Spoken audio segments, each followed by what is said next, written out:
Iya, masuk Ibu. Oh iya, Ibu Amel, silakan duduk.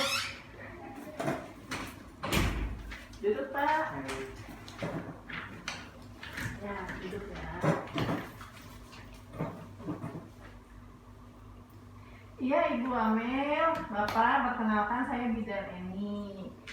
Untuk kunjungannya mau konsultasi ya, kalau Iya. boleh tahu konsultasi apa ya Ibu Amel? Konsultasi ini bukan saya habis melahirkan, tapi saya harus selesai head juga. Oh, baru Iya. selesai mens. Iya. Udah berapa hari selesai mens? 5 hari ke belakang kemarin. Oh, ini anak pertama? Iya, anak pertama. Anak pertama ya. Iya.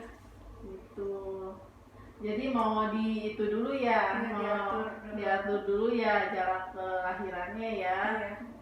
Nunda dulu lah, masih kecil ya. Itu untuk jarak memang yang ideal kehamilan ini untuk anak pertama ke anak kedua itu biasanya memang minimal itu 2 tahun sampai 4-5 tahun gitu, kurang lebihnya ya 5 tahun ya, karena memang untuk usia Kak Amel ya 22 tahun memang usia yang bagus ya, sampai 35 tahun itu usia yang bagus untuk proses kehamilan gitu. Diatur jarak 2-5 tahun dengan alasan kenapa, kondisi rahimnya kan biar organ reproduksinya agar optimal dulu ya penyembuhannya, karena memang cukup waktu gitu untuk penyembuhan organ reproduksinya gitu. Terus cukup waktu juga dalam 2 tahun itu untuk memberikan ASI ke dede bayi. Biasanya untuk ASI eksklusif kan 6 bulan gitu, dianjurkan itu minimal ya, bagusnya juga bisa sampai 2 tahun itu menyusui ya ASI eksklusif. Nah, dengan tentunya dengan pemberian ASI eksklusif ini juga yang lebih lama waktu bonding, waktu bersama ibu sama anak pertama ini lebih optimal ya dibandingkan nanti masih punya dedenya masih kecil, udah hamil anak kedua itu udah sibuk dengan kehamilan yang kedua ini, jadi yang anak pertama nanti kurang ikatan batinnya ya, bondingnya. Sedangkan buat anak bayinya juga, untuk dede bayinya sendiri, karena dapat kasih sayang dan perhatian dari ASI, pemberian ASI yang cukup lama dari ibunya, dia jadi lebih merasa bahagia jadi si kakaknya. Dan saat dia usia lebih besar, tentunya si kakak ini lebih siap untuk menghadapi makhluk baru. Ini yang dinamakan adik. Misalnya nanti pas si kakaknya udah besar, misalnya 2 tahun atau 4 tahun, ini loh Kak, ini dedenya gitu, ini adik kakak, ini kakak harus sayang ya sama adiknya. Nah, pada saat waktu itu tuh dedenya dijelaskan udah mengerti gitu, jadi udah bisa sayang lah ke adiknya, jadi udah ngerti penjelasan tersebut gitu. Terus kalau misalkan itu Bu, KB-nya kira-kira KB apa yang cocok ya? Oh, untuk KB-nya, ibu sendiri persalinannya normal? Oh iya, untuk persalinan sih normal maupun sesar sih memang untuk jarak idealnya ya sama ya, cuman untuk yang sesar ini mendapat perhatian khusus ya, karena memang ada penjahitan ya untuk lebih optimal lagi organ reproduksinya gitu. Untuk jenis KB-nya sendiri memang untuk mengatur jarak untuk mengatur jarak antar anak ya memang menggunakan kontrasepsi ya, atau dinamakan KB. Ini untuk KB ini biasanya ada KB hormonal dan non hormonal Ibu. Nah, untuk non hormonal ini memang ada yang berpengaruh terhadap produksi ASI gitu, karena memang mengandung estrogen ya. Jadi seperti KB suntik 1 bulan, pil oral kombinasi itu dapat menekan produksi ASI karena mengandung hormon estrogen. Makanya buat ibu yang ingin mengatur jarak, boleh pilih KB apa saja sih yang menurut ibu yang paling ideal gitu.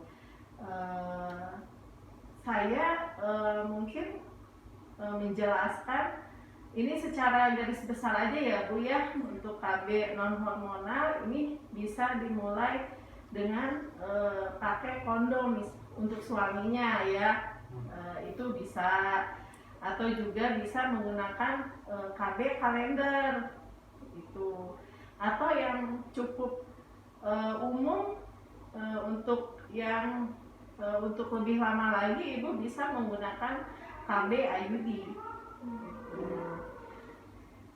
itu orang awam bilang dinamakan KB spiral gitu. Untuk ibu yang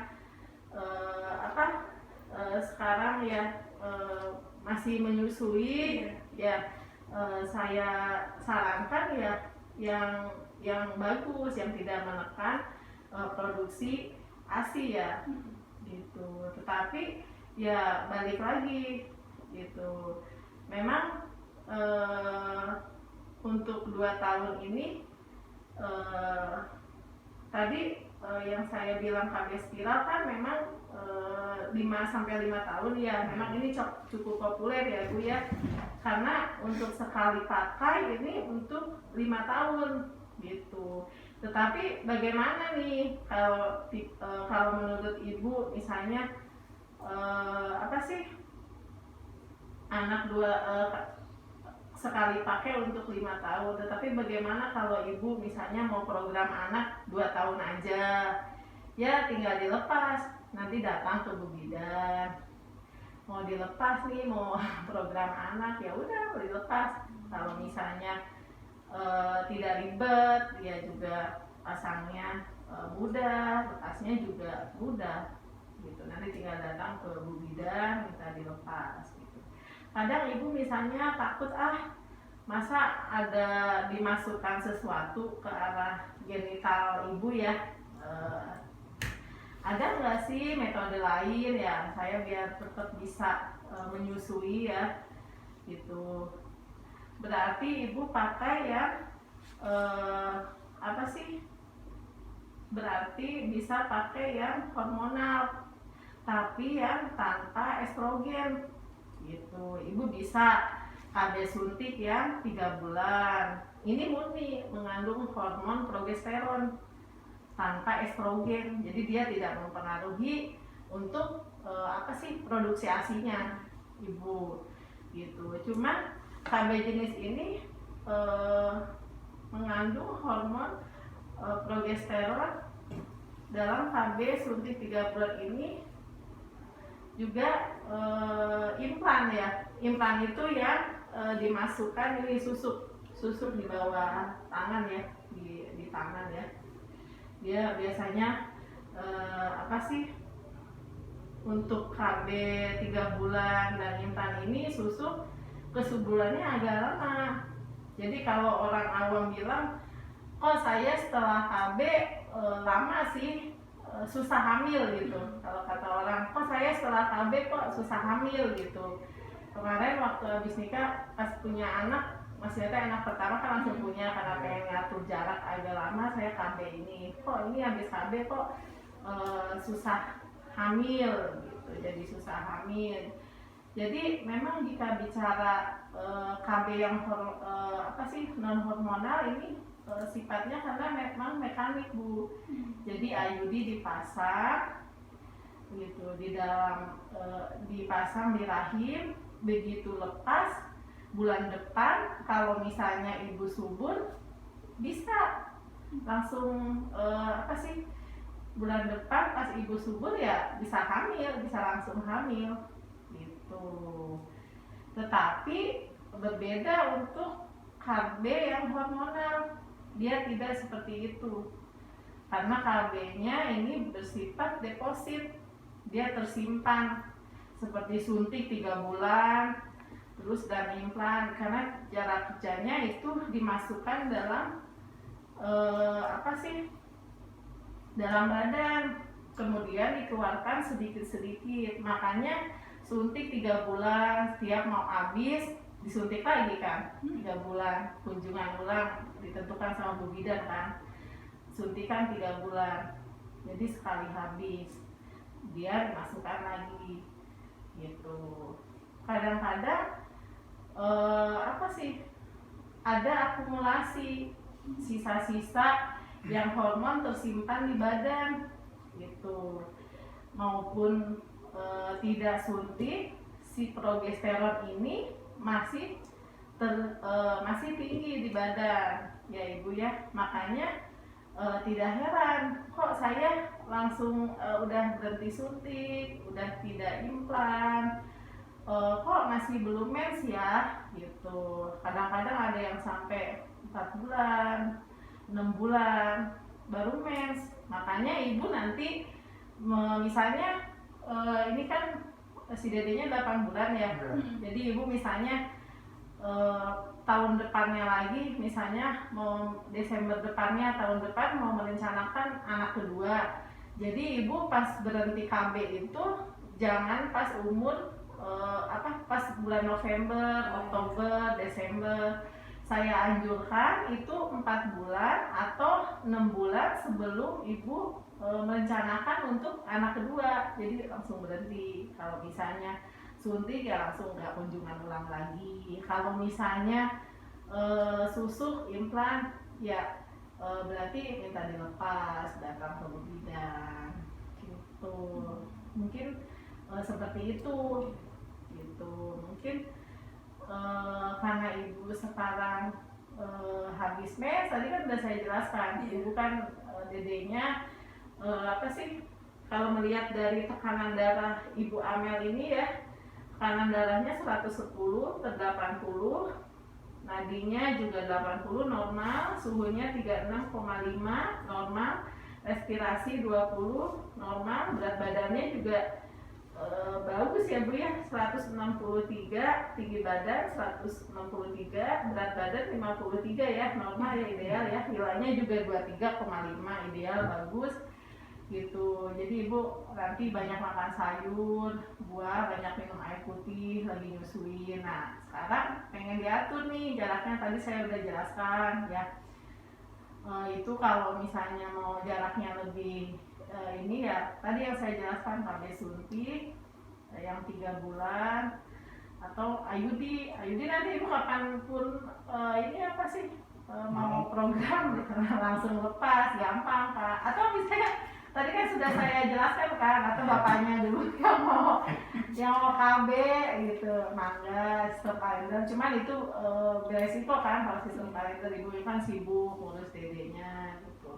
Mungkin itu sih penjelasan dari saya.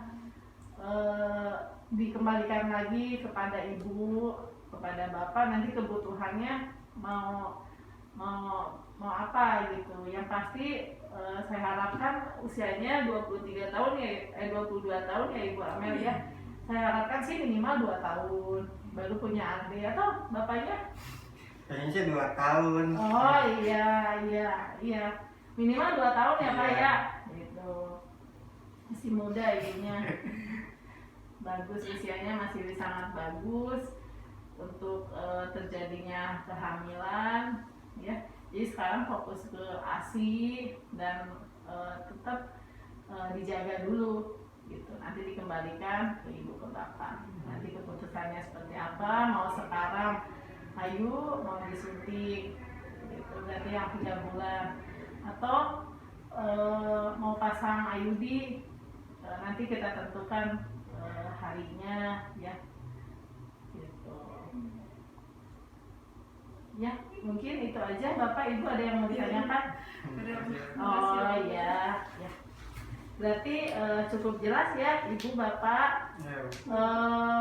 Kalau misalnya Ibu ada pertanyaan mau kontrasepsi atau misalnya yang lain mengenai perihal menyusui atau apa, boleh kontak nanti saya ya. Iya Bu.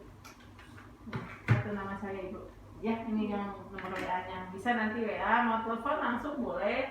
Bukan soal KB pun, misalnya menyusui sekitar kesehatan ibu sama dedenya lah.